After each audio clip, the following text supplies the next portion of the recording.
HBCU Game Day, and we are here with Coach Toriano Morgan, who just left Edward Waters University, and he's heading home to his alma mater at Tennessee State University. It's the dream of every coach to be able to help your alma mater, so it's no surprise after it all shook out. There was quite some confusion when it first happened this close to the season. But, Coach, how are you doing today, man? Man, I'm doing good. You know, the last 48 hours has been 100 miles an hour each day. So a lot of moving parts, a lot of things that got to get done. And, it's just time to move forward. Now, I just want to clear one thing up from the beginning. Obviously, without the understanding that your situation in Tennessee State had not been resolved yet, you obviously couldn't speak on it at the time. So when you resigned, there was a lot of questions, and the obvious came up, and you and I had talked about this. The obvious that came up was some dissension at Edward Waters, that there was something you weren't happy about, which is the reason that you left, until it became clear to everyone that the opportunity to go to Tennessee State University, that's a step in the ultimate direction of probably every college coach. So just talk about your time at Edward Waters. All right, so let me dispel any of the rumors.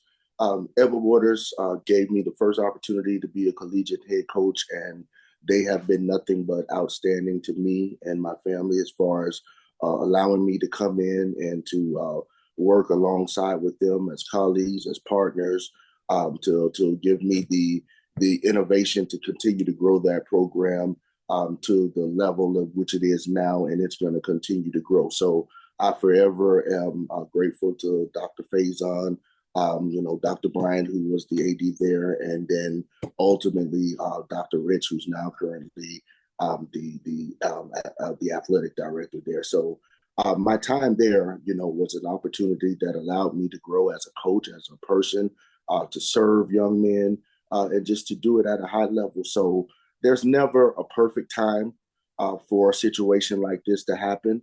Unfortunately, it did happen, a bit closer to the season, which again, that had a lot to do with weighing in on the decision. But ultimately, it was an opportunity to get back to the place that gave me my start, that gave me the education. I spent a lot of great years there at Tennessee State, in that football program.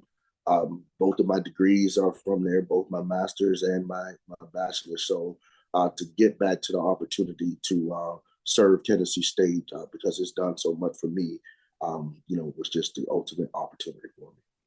Now, Coach, you did something unconventional at Edward Waters. Sometimes when a coach comes in, they want to make sure that they're the guy in charge and nobody is considered the guy in charge but them. You can't have two head coaches. But you brought in an experienced former head coach to be your offensive coordinator in Brian Jenkins, who, in afterthought, you actually left Edward Waters in a good position now because, this close to the season, you don't have to do a big search. You have a head coach on staff, which they have made the interim. And I think everyone around football, if you see the responses, they're expecting him to continue what you all had started at Edward Waters. I've gotten that question posed to me many times. Coach Brian Jenkins is an amazing coach. He's an amazing person. He's going to do an amazing job there this season, with that program.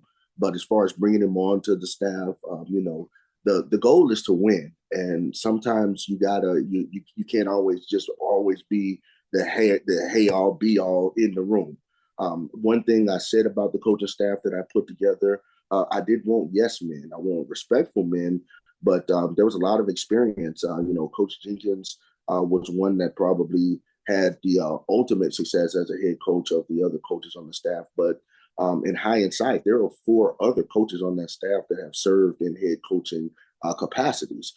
So, the strategic thought behind that was there's more than one way to skin a cat. And just to be able to have different perspectives on how to do it ultimately translates into the goal of what we all wanted, that was to win.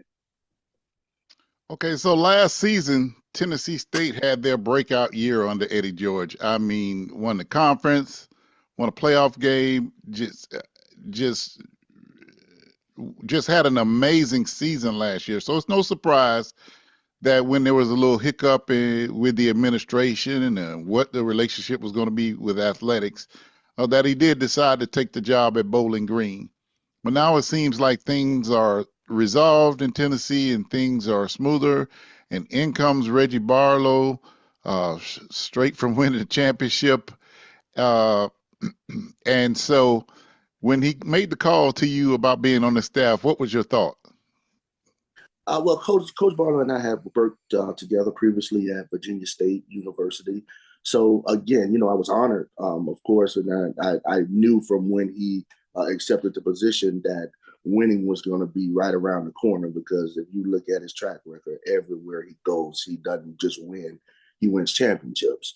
So when the conversation started, it was very, very honored. I was honored, firstly, to have even been considered, and then to have the position able to work itself out in the manner in which it did, to come on as the co-offensive coordinator and running backs coach back at Tennessee State.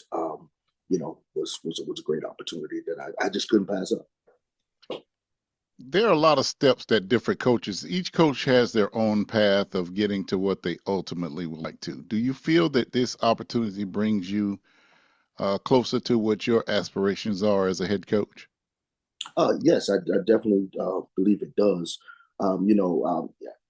Conversations that I've always had was that my ultimate goal is to be the head coach of HBCU Division I program. So the timing has to be right, and I got to pay my dues. And you gotta matriculate up the coaching ranks, and when the time comes, the time comes. But right now I'm focused on being the best offensive coordinator at Tennessee State, and to propel and serve Coach Barlow in the manner in which I know he deserves to get served, to have the vision for that program reach this ultimate goals of winning sooner than later, or continuing to win, building on the championship that they won last season.